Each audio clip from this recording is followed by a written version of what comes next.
Le gouverneur de la ville de Kinshasa a lancé l'opération Ndobo pour traquer les Kuluna à Kinshasa et dans d'autres grandes villes du pays. Cette initiative visait à traquer les Kuluna, les bandits et toute autre sorte de délinquants à le mettre à la disposition de la justice.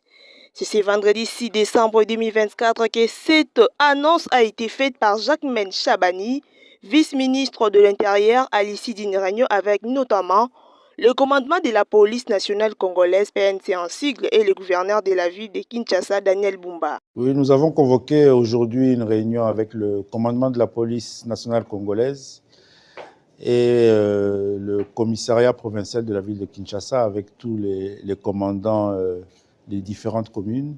Il était important pour nous aujourd'hui d'évaluer l'action que la police nationale congolaise mène contre la lutte contre le banditisme et aussi... Lors de cette même réunion, une autre question a été abordée, celle des embouteillages, notamment à Kinshasa.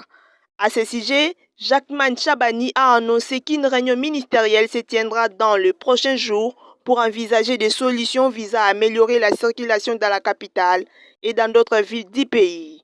C'est depuis octobre dernier que le gouvernement a décidé que le bandit urbain appréhendé à Kinshasa et dans d'autres villes soit jugé en procédure de flagrance à travers des audiences foraines. Depuis quelques mois, et il nous fallait évaluer cela. L'évaluation a donné des résultats positifs, mais nous avons décidé avec le commandement général de la police de passer à l'étape supérieure.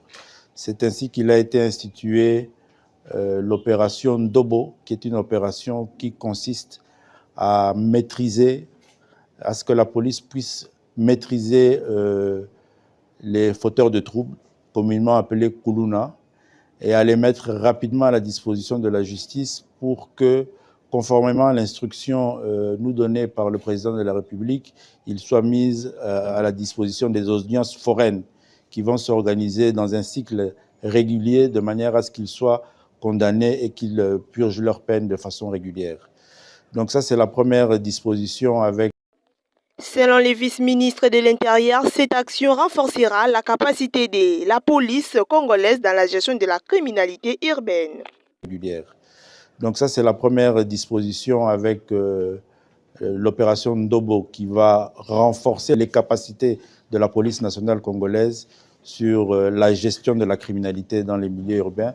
Cette opération Ndobo sera dupliquée dans les différents grands centres de grandes villes de la République, Lubumbashi, Matadi, Kisangani, Mbandaka, Goma aussi, qui connaît et qui subit ce phénomène de criminalité.